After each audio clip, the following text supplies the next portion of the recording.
Hello बच्चों, कैसे हो आप सभी। आप सभी का स्वागत है और हमारे फर्स्ट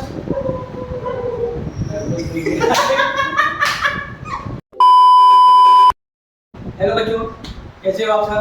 आप सभी का स्वागत है। अब हमारे पास फर्स्ट लेसन जो है हम लोग 10th का चालू करने वाले हैं, वो भी किस पे, स्मार्ट बोर्ड पे।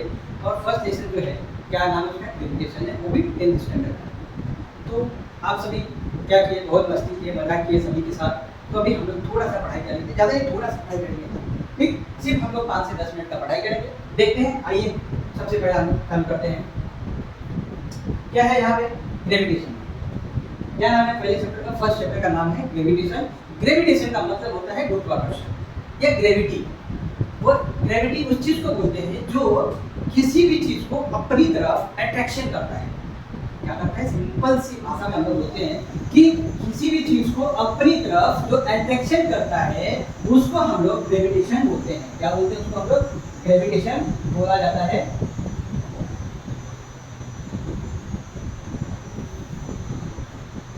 क्या बोलते हैं उसको हम लोग, ग्रेविटेशन बोलते हैं किसी भी चीज को। ठीक है, तो ग्रेविटेशन जो है, अभी इसका फर्स्ट पॉइंट है जो क्या है, first point discovery of gravity. Discovery of gravity का मतलब होता है कि कभी इसका खोज हुआ था। तो खोज जो किया था उस साइंटिस्ट का नाम क्या है, इजाक न्यूटन। इजाक न्यूटन ने कब खोज किया था, 1665 को किया था। ठीक है, किसने किया था, इजाक न्यूटन ने 1665 में इसकी क्या किया था, उन्होंने खोज किया था। और उन्होंने खोज कैसे किया वो भी मैं बताता हूँ। जब वो क्या किए, एक पेड़ के नीचे बैठे थे और एक जब पेड़ के नीचे जो ट्री है, ठीक है, ये ट्री है, ये ट्री के नीचे यहाँ पे कौन था, न्यूटन था। ठीक है, न्यूटन क्या कर रहे थे, बैठे हुए थे। तो जो बैठे थे और ऊपर से यहाँ से क्या गिरा, एप्पल। ठीक है, तो जो एप्पल गिरा था तो उन्होंने दिमाग में सोचा, थिंक किया कि एप्पल अगर वापस नीचे ही क्यों गिरा, वो किसी भी डायरेक्शन में जा सकता था। तो किसी भी डायरेक्शन में क्यों नहीं गया, वो नीचे ही क्यों गिरा। वो चीज को हमने क्या किया, यहाँ पे खोज किया। उसको हम क्या बोलते हैं, यहाँ पे ग्रेविटी बोलते हैं। क्या बोलते हैं उसको, ग्रेविटी बोला जाता है। जिसको हम लोग क्या बोलते हैं यहाँ पे, डिस्कवरी ऑफ ग्रेविटी। कब हुआ था, 1665 को हुआ था। ठीक है, अब जो इसको करने वाले कौन थे, इजाक न्यूटन। न्यूटन ने इसकी खोज किया था। उसके बाद अपने ग्रेविटी क्या है, न्यूटन्स लॉ ऑफ ग्रेविटेशन। तो न्यूटन की लॉ कितने, न्यूटन के टोटल कितने लॉ है, 3 लॉ है। 3 लॉ है, 3 उसके लॉ है किसके, इजाक न्यूटन के। जो न्यूटन जी थे उन्होंने ग्रेविटेशन की खोज किया। खोज करने के बाद उन्होंने 3 लॉ दिए। 3 लॉ पे देखते हैं क्या क्या लॉ दिया है। पहला यहाँ पे क्या दिया है, ग्रेविटेशन। उसके बाद क्या लिखा है यहाँ पे, क्या दिया है, यहाँ पे एक इमेज दिया हुआ है। ये इमेज में आपको क्या दिख रहा है, इमेज में क्या दिख रहा है कि ऊपर से लोग क्या कर रहे हैं, यहाँ से फ्लाई करेंगे। ठीक है, क्या लिखा है, why are this toward the earth. हम लोग कुछ भी ऊपर से फॉल करते हैं तो वो अर्थ की तरफ क्यों आता है, क्योंकि अर्थ क्या करता है, किसी भी चीज को अपनी तरफ वो अट्रैक्शन करता है। किसी भी चीज को अट्रैक्शन करता है, इसके वजह से ये जो है ये क्या हो रहा है, नीचे फॉल हो रहा है। ठीक है, ये क्या हो रहा है, यहाँ पे नीचे फॉल आ रहा है। चाहे हम पानी पिए, चाहे हम बॉल ऊपर की तरफ फेंकेंगे तो भी बॉल नीचे की तरफ आएगा। ठीक है, कुछ भी एनीथिंग जो भी ऑब्जेक्ट होता है, उस ऑब्जेक्ट को, अगर मेरे पास एक पेन है, अगर मैं इस पेन को नीचे की तरफ फॉल करूंगा फिर क्या होगा, नीचे गिरेगा। क्यों, क्योंकि इसका जो ग्रेविटी है वो क्या करेगा, अर्थ खींचेगा, अपनी तरफ को खींचेगा। ठीक है, अभी यहाँ पे फर्स्ट क्या दिया था, यहाँ पे सेकंड देखते हैं। यहाँ पे क्या लिखा है, इट्स ग्रेविटी। इसको हम क्या बोलेंगे, ग्रेविटी बोलते हैं। उसके बाद यहाँ पे क्या है, बच्चा क्या कर रहा है, यहाँ पे लंगड़ी खेल रहे हैं। बच्चे क्या है, यहाँ पे लंगड़ी खेल रही है, जिसको हम लोग क्या बोलते हैं, ऐसे खेलते हैं। तो उसमें भी क्या आ रहा है, ग्रेविटेशन आ रहा है। क्या, क्योंकि ये जो रस्सी है, ये जो थ्रेड है, ये थ्रेड क्या करेगा, वो थ्रेड को घुमाएगी। जब वो घुमाएगी मतलब जो लड़की है लड़का जो भी रहे, तो वो क्या करेगा, अपने आप को ऊपर की तरफ पुश करेगा। पुश करने के बाद वो अट्रैक्शन के कारण अर्थ क्या करता है, अपनी तरफ उसको खींच लेता है। इसको हम लोग क्या बोलेंगे, ग्रेविटी बोलते हैं। क्या बोलते हैं इसको हम लोग, ग्रेविटी बोलते हैं। क्या लिखा है देखो यहाँ पे, इमेज स्केपिंग विदाउट ग्रेविटी, हम लोग बिना ग्रेविटी के कारण रह नहीं सकते हैं। यहाँ पे हर एक चीज में ग्रेविटी आता है। यहाँ पे क्या है, पानी है, ये पानी क्या करेगा, पिएगा। अगर ढक्कन जो रहेगा, अगर ये बॉटल है, ये बॉटल का जो कैप है, ये बॉटल का जो कैप है, अगर कैप अगर इसको क्लोज रहेगा तो उसमें से पानी निकलेगा क्या, नहीं निकलेगा। क्यों, क्योंकि उसको पानी निकलने के लिए जगह नहीं है।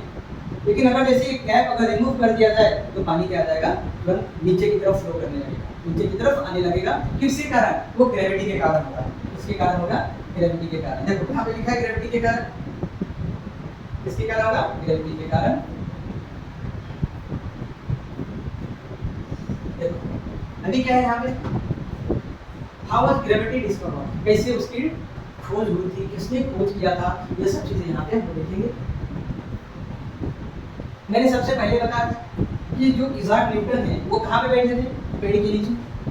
अब पेड़ के नीचे बैठे हैं और ये यहाँ से ये जो एप्पल है, ये एप्पल क्या हुआ, यहाँ पे गिरा, फॉल हुआ। तो ये एप्पल जब फॉल हुआ तो ये जो इज़ाक है, ये इज़ाक ये क्या सोचा कि ये जो एप्पल है वो एप्पल नीचे ही क्यों आया, किसी भी डायरेक्शन में क्यों नहीं गया। ये जो एप्पल है ये किसी भी डायरेक्शन में जाना चाहिए था, लेकिन वो गया क्या, नहीं गया। वो सीधा क्या हुआ, स्ट्रेट गिरा, एकदम सीधा गिरा।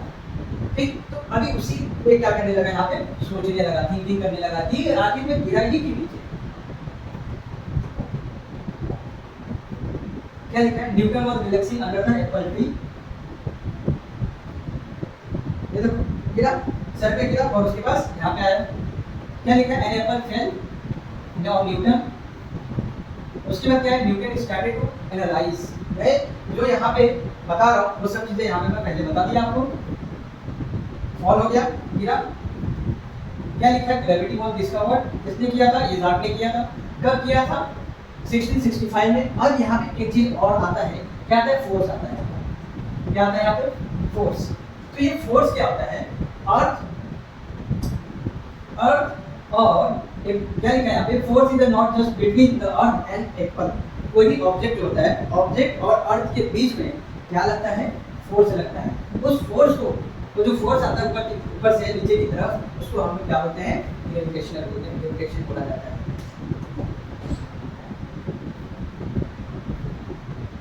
क्या लिखा है, between two bodies A and D. ठीक,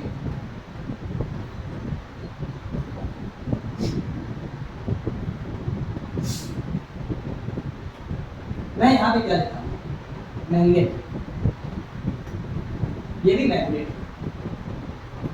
मैग्नेट में कौन से दो पोल होते हैं, एक नॉर्थ एक साउथ। ठीक, एक नॉर्थ और एक साउथ पोल होता है, नॉर्थ और एक साउथ पोल होता है। तो जो नॉर्थ पोल है, अगर मैं नॉर्थ पोल से नॉर्थ पोल को क्या करूंगा, अट्रैक्शन करेगा क्या, वो नहीं करेगा। क्यों नहीं करेगा, क्योंकि दोनों मैग्नेटिक एक जैसा है।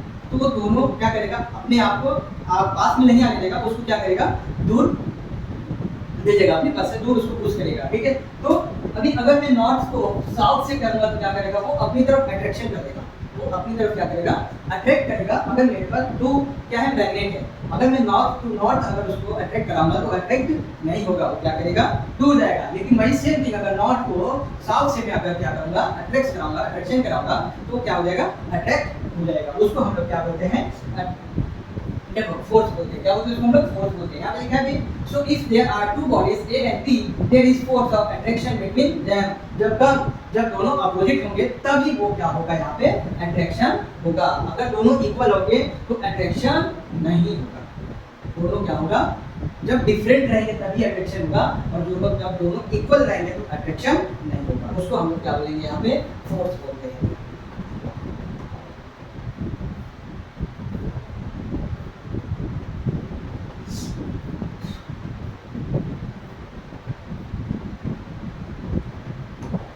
यहाँ पे क्या है, कार है, और ये क्या है, यहाँ पे ह्यूमन है। तो ह्यूमन क्या करेगा, वो कार से, देखते हैं यहाँ पे क्या लिखा है, if a man walking on the road and a car is passing by. तो जब अगर कार इसके पास से गुजरेगा, जब इसके पास से कार गुजरेगा तो क्या होगा, वो वाइब्रेट होगा। क्या होता है, वाइब्रेट होता है। वाइब्रेट होने के कारण क्या होगा, वो वाइब्रेशन होने के कारण वो थोड़ा सा कंपन होगा इसके अंदर। कंपन मतलब वाइब्रेट होगा। कौन वाइब्रेट होगा, इंसान, मैन। कौन होगा यहाँ पे, मैन क्या होगा, वाइब्रेट होगा, और वाइब्रेट होने के कारण क्या हो जाएगा, वो चेंज होगा। देखो यहाँ पे क्या लिखा, man should be get attraction to the car, vibration के कारण क्या होगा, वो अट्रैक्ट होगा किसकी तरफ, उसको हम लोग क्या बोलते हैं यहाँ पे अट्रैक्शन बोलते हैं। क्या बोलते हैं इसको हम लोग यहाँ पे अट्रैक्शन बोला जाता है। ठीक है, अब ये कार क्या होगा, इसके पास से जाएगी तो क्या होगा, ये वाइब्रेशन होगा, यहाँ पे इसके पास वाइब्रेशन होगा और ये वाइब्रेशन के कारण क्या होगा, इससे अट्रैक्शन होगा, वो गाड़ी के पास में आएगा। जब गाड़ी के पास में आएगा तो क्या होगा, उसका एक्सीलेरेट हो जाएगा। देखो अब यहाँ पे क्या है, ये अर्थ है, ठीक है, और ये क्या है अपना, यहाँ पे क्या लिखा है, planet around earth should get the attract to the each other. जितने भी प्लैनेट है वो प्लैनेट क्या करते हैं, एक दूसरे के क्या करते हैं, चक्कर लगाते हैं। तो चक्कर लगाते हैं एक दूसरे के, जिसको हम क्या बोलते हैं, अराउंड बोलते हैं, एक दूसरे के आगे पीछे घूमते हैं। तो जो ये अर्थ है, ये अर्थ किसके आगे पीछे घूमता है, सूरज के, तो सूरज के आगे पीछे घूमता है। और ये जो है कौन सा प्लैनेट है, जो प्लैनेट है, ये प्लैनेट क्या करेगा, इसके क्या करेगा, राउंड करेगा, उसको हम क्या बोलेंगे, अट्रैक्शन बोलते हैं। क्या लिखा है, लेट्स सी व्हाई ये क्यों होता है, देखते हैं हम लोग यहाँ पे। पहला क्या है यहाँ पे, न्यूटन्स लॉ ऑफ ग्रेविटेशन। तो न्यूटन का हम लोग देखते हैं यहाँ पे क्या लॉ दिया है, यहाँ पे लॉ क्या दिया हुआ है, यहाँ पे क्या लिखा है, every object in the universe attract every other object with the force which is directly proportional to the product their masses। ठीक है, यहाँ पे क्या बोला है कि यूनिवर्स में मतलब अपने पूरे दुनिया में ऐसा कोई भी ऑब्जेक्ट नहीं है जो अपने यूनिवर्स में नहीं है, सभी यूनिवर्स में है, अपने भी यूनिवर्स में ऑब्जेक्ट है, उसको क्या लगता है, फोर्स लगता है। किस चीज के लिए, ग्रेविटेशन के लिए। ठीक है, वो क्या करता है, अट्रैक्ट करता है। क्या लिखा है यहाँ पे, every object in the universe, अपने पूरे दुनिया में attract every other object with the force, मतलब जो भी ऑब्जेक्ट है उसको क्या लगता है, फोर्स लगता है, which is directly proportional to the product their mass. उसकी कितनी वेट है, उसका कितना फोर्स है, फोर्स मतलब क्या करना है, फोर्स मतलब उसकी गति। ठीक है, और देखो क्या लिखा है यहाँ पे, at inversely proportional to the square the distance between their center, वो कहाँ पे रहता है, सेंटर में रहता है। क्या लिखा है, if any physical quantity increase other physical quantity decrease, अगर जो इंसान छोटा बच्चा है वो हमेशा क्या होता है, टाइम टू टाइम बड़ा होते जाता है, तो उसका जो वेट होता है, वेट कभी 5 किलो रहेगा, फिर कुछ साल के बाद देखेंगे तो 6 किलो होगा, मतलब उसके अंदर भी क्या हो रहा है, चेंजेस हो रहे हैं, उसको हम लोग क्या बोलते हैं, इंक्रीज और डिक्रीज बोलते हैं। यहाँ पे क्या आया है, consist two bodies of mass m1 m2, m1 हो गया, m2 हो गया, उसके बाद क्या क्या है यहाँ पे, ये रेडियस है r, मतलब क्या लिखा है, reflect by the distance upon the line joining the centre of the mass. अभी इसका जो लाइन है, ये लाइन का जो सेंटर है, ये सेंटर कहाँ पे आ रहा है, बीच में आ रहा है, जो बीच में आ रहा है उसको हम क्या बोलते हैं, मास बोलते हैं। और वो मास को क्या बोलते हैं, यहाँ पे क्या लिखा है, यहाँ पे separated by the distance from the line joining the centre, क्या बोलते हैं इसको, मतलब सेंटर बोलते हैं। तो सेंटर क्या करेगा, अभी चेंज करेगा। एक यहाँ पे F1 फंडामेंटल 2, यहाँ पे क्या लिखा है, let F be the force acting between the two bodies, F1 force, F2 force, मतलब दो फोर्स है यहाँ पे।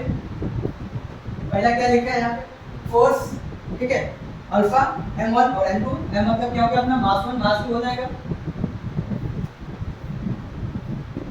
देखो क्या लिखा है यहाँ पे, mass of earth huge the so person get attraction to the earth. मैं पहले बोला था कि अर्थ क्या करता है, किसी भी ऑब्जेक्ट को अपनी तरफ खींचता है, अट्रैक्शन करता है, अट्रैक्ट करता है। ये तो ह्यूमन है, ह्यूमन कहाँ लिखेगा नहीं। देखो अभी यहाँ पे क्या लिखा है, इस comparison to earth the mass car negative is to force the attraction in the also equilibrium. मतलब ये क्या करेगा, कार खींचेगा क्या इसको, नहीं खींच पाएगा। क्यों, क्योंकि इसके अंदर कोई भी गुरुत्वाकर्षण, कोई भी ग्रेविटेशनल, कोई भी ग्रेविटी नहीं है इसके अंदर। ठीक, तो ग्रेविटी किसके साथ पास में है, सिर्फ अपने अर्थ के पास में, और किसी के पास नहीं है। Has to not the attract object around us. अगर मैं हूं तो मैं किसी भी ऑब्जेक्ट को क्या नहीं कर सकता, अपने पास खींच नहीं सकता, उसको अट्रैक्ट नहीं कर सकता, अट्रैक्शन नहीं कर सकता हूं।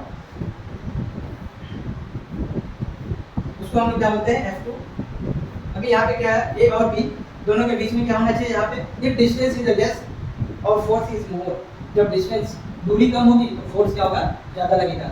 मैं एग्जांपल के तौर में अगर यहाँ पे कार देता हूँ, कार है, ठीक है, वो कार को मुझे क्या करना है, यहाँ पे पुश करना है, ये कार को क्या करना है, पुश करना है, मतलब वन प्लेस से one place to another place लेकर जाना है।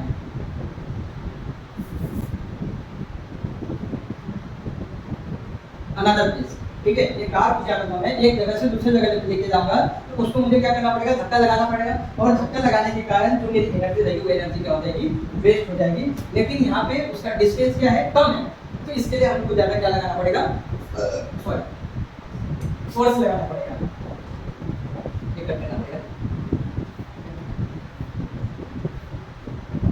अब क्या बोला यहाँ पे, if distance is more the force attraction is less. अगर जितना दूर क्या है हमसे ऑब्जेक्ट है, उस ऑब्जेक्ट पे हम क्या लगा सकते हैं, फोर्स कम लगा सकते हैं। क्यों? क्योंकि जितना दूरी हम लोग से रहेगी वो उतना हम लोग उस पे क्या करेंगे, कम फोर्स लगाएंगे। जैसे मेरे पास बॉल है, उस बॉल को क्या करना है, मुझे दूर फेंकना है, तो उस बॉल को फेंकने के लिए मेरे पास जो बल लगेगा, जो फोर्स लगेगा, वो क्या लगेगा, कम लगेगा, डिक्रीज होगा। लेकिन अगर मेरे पास कम दूरी है, डिस्टेंस कम है, लेकिन मुझे उठा के ज़्यादा दूर फेंकना है, तो मेरे पास से ज़्यादा बल लगेगा। ज़्यादा बल मतलब फोर्स लगेगा। क्या बल लगेगा उसको? फोर्स लगेगा। उसको हम लोग क्या बोलेंगे यहाँ पे, फोर्स। यहाँ पे क्या लिखा है, where G is a universe. G क्या है अपने पास, universe consist of the gravitation. हमारे पास जी जो है क्या है, यूनिवर्स है। तो if we fit m1 = f2 1 और r = 1, मतलब m1 जितना रहेगा m2 भी नहीं रहेगा। यहाँ पे क्या है, ये f है, f मतलब क्या हो गया, फोर्स हो गया, g मतलब ग्रेविटेशन हो जाएगा। ठीक है, अपने यूनिवर्स कंसिस्ट ऑफ और gravitation is the force of attraction between two unit mass placed in the distant part of each other। मतलब हमारे यहाँ पे जो यूनिवर्स में है कोई भी कांस्टेंट नहीं है, कांस्टेंट नहीं है। जैसे अगर मैं एक एग्जांपल दूं कि मुझे क्या करना है, कांस्टेंट करना है। मेरी जो कार है वो कार कितने की स्पीड से चल रही है, 80 की स्पीड से चला रहा हूँ मैं। तो 80 की स्पीड से अगर चला रहा हूँ तो मैं कंटिन्यू उसको 80 की स्पीड पे ही रख रहा हूँ, तो उसको क्या बोलेंगे हम लोग, कांस्टेंट रखेंगे। और जैसे अगर मेरे पास फ्लाई एरोप्लेन है, एरोप्लेन क्या करना है, मैं 1000 की स्पीड से चला रहा हूँ, तो मुझे वो 1000 की स्पीड से ही रन करना होगा, नहीं तो उसकी ग्रेविटेशन अट्रैक्शन क्या हो जाएगी, कम हो जाएगी। अट्रैक्शन कम होगा तो क्या होगा, डिस्प्लेस होगा। डिस्प्लेस होगा तो उससे क्या हो जाएगा, कुछ ना कुछ एक्सीडेंट होने की संभावना होती है। तो यूनिवर्स में क्या होगा कि जो ग्रेविटेशन है, उस ग्रेविटेशन को हमें क्या रखना है, कंस्ट्रक्ट करना है, एकदम एक जैसा रखना है, इक्वल रखना है, ना ज़्यादा ना कम रखना है। ये हम लोग पार्ट 2 जो है, पार्ट 2 नेक्स्ट वीडियो में स्टडी करेंगे। आप भी